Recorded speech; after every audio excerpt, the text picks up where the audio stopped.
This guest book are some wonderful notes from people who visited the Hermans at the very beginning of the ranch. And you'll notice the date is 1936. And this is the earliest dates shown in this book. So we suspect, and based on this, that the buildings were built here in around 1936. Although this was a working ranch, the ranch house was actually quite formal in its design. Notice here the beautiful formal fireplace with the surround here that actually copies those around the front door. And as you look through the room, there are other details such as the wainscoting and the pediment over the door, which demonstrates Paul Revere Williams' facility with that style. This is the way you get to the upstairs part of the house. But please note on the way the beautiful metal hand railing, which exhibits Paul Williams' interest in decorative ironwork. Particularly note the beautiful little leaf end here at the bottom. We believe that right over here was the master bedroom because it's at the front of the house, but you're going to see as we walk through the upstairs that there's an interesting way that these rooms interconnect. And we can see that all of the bedrooms are very interestingly interconnected. We know the Hermans came to Nevada in response to some advantageous tax benefits in Nevada. They were wealthy people from Southern California. Now we're going to go look at a little property that housed the average person. In the heart of Reno's Old Southwest, we're standing in front of another one of Paul Revere's properties. This particular building behind me is one of 15 units of the former El Reno apartment complex that was originally located between Arroyo and Pueblo Streets off of South Virginia Street. They were moved in 1961. There are two here, and right around the corner on Mount Rose is another one. And this is the largest concentration of El Reno apartments in town, although we know of a total of 13 of the original 15 that still exist throughout town. The two El Reno apartments behind me are currently for sale. The El Reno apartments were built for Roland Giroux in 1938. They were little individual units of several bedrooms, 2 or 3 bedrooms, and a kitchen and a bathroom. Very comfortable little properties. They housed a variety of people in Reno, from casino workers to divorce seekers.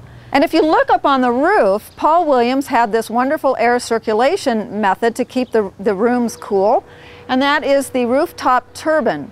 When the wind blows, the turbine spins, drawing hot air from the inside of the building. In a way, you could say Paul Williams was green before his time.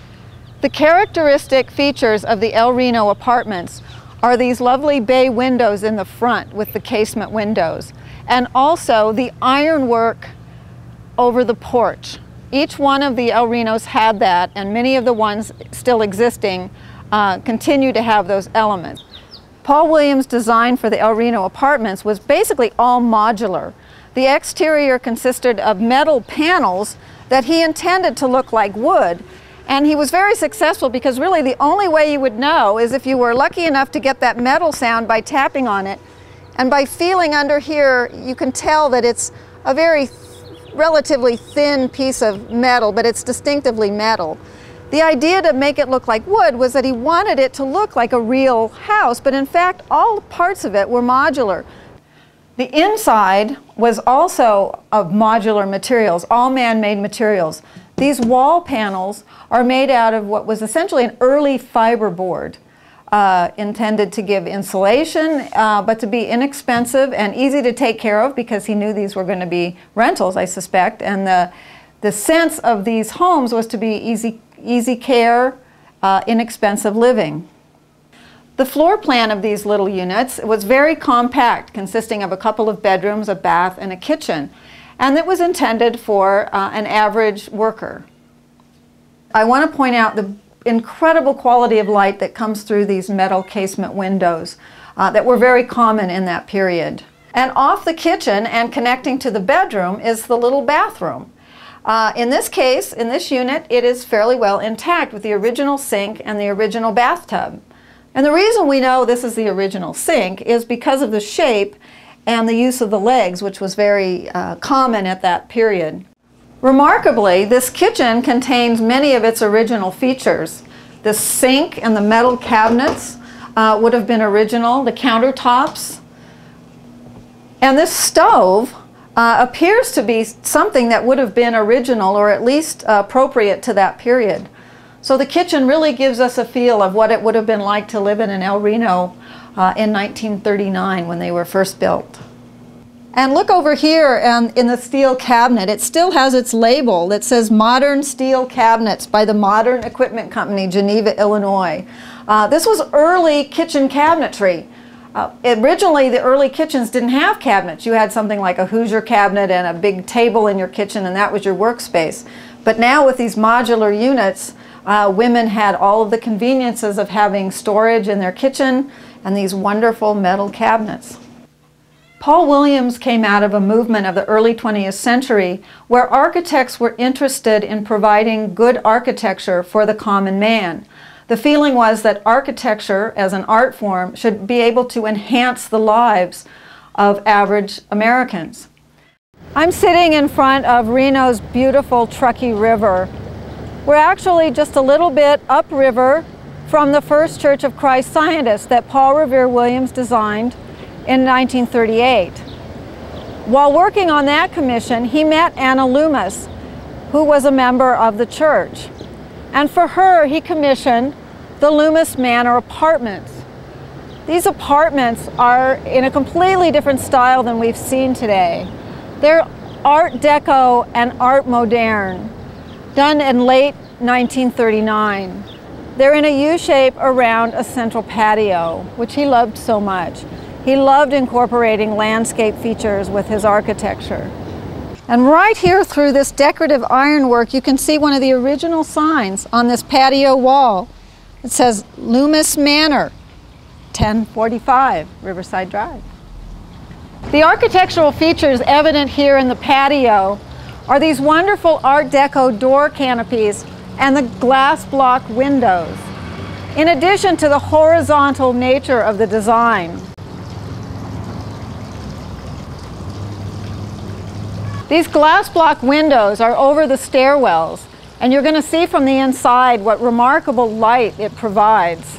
If you'd lived in the Loomis Manor Apartments in the 1930s, where do you think the milkman would have left your milk? Paul Williams took care of that by these clever little doors right here for your milk. Right in here in a lead-lined door, your milk bottles would have stood. From this angle, you can see that marvelous quality of light coming through the glass block windows onto the stairwell. Currently, there are 18 units in the Loomis Manor Apartments, a combination of one-bedroom and studio apartments. We're fortunate today to be in one of the one unit. The person that occupies this apartment has a fantastic view of the patio through these remarkable metal casement windows that actually function like double-hung windows. This is the compact kitchen in this unit, and it has some original features, these marvelous cabinets with the wonderful Art Deco handles on it, and this incredible light fixture that would be original, or certainly original design. And this kitchen also has the original tile and faucet fixture. I am particularly fond of bathroom fixtures, and I want to point out this exquisite sink. Look at the sculptural aspect of this wonderful sink. Another advantage of living at the Loomis Manor Apartments was that some of the units came with garages. There are many mysteries surrounding Paul Revere Williams' time in Nevada. This was not a particularly welcoming place for African Americans, and it would have been difficult for him to conduct business here. But we are awfully fortunate that he persisted and created these wonderful architectural pieces in our town and in our state, some for the common man and some for the wealthy. To better understand what Nevada was like when Paul Revere Williams was working here, we turn to Geralda Miller, who has undertaken an in-depth study into African American history in northern Nevada. Geralda, I know you're studying black activism in Reno. Give Give me an idea of what you think life would have been like for Paul Williams here. Well, Jim Crow was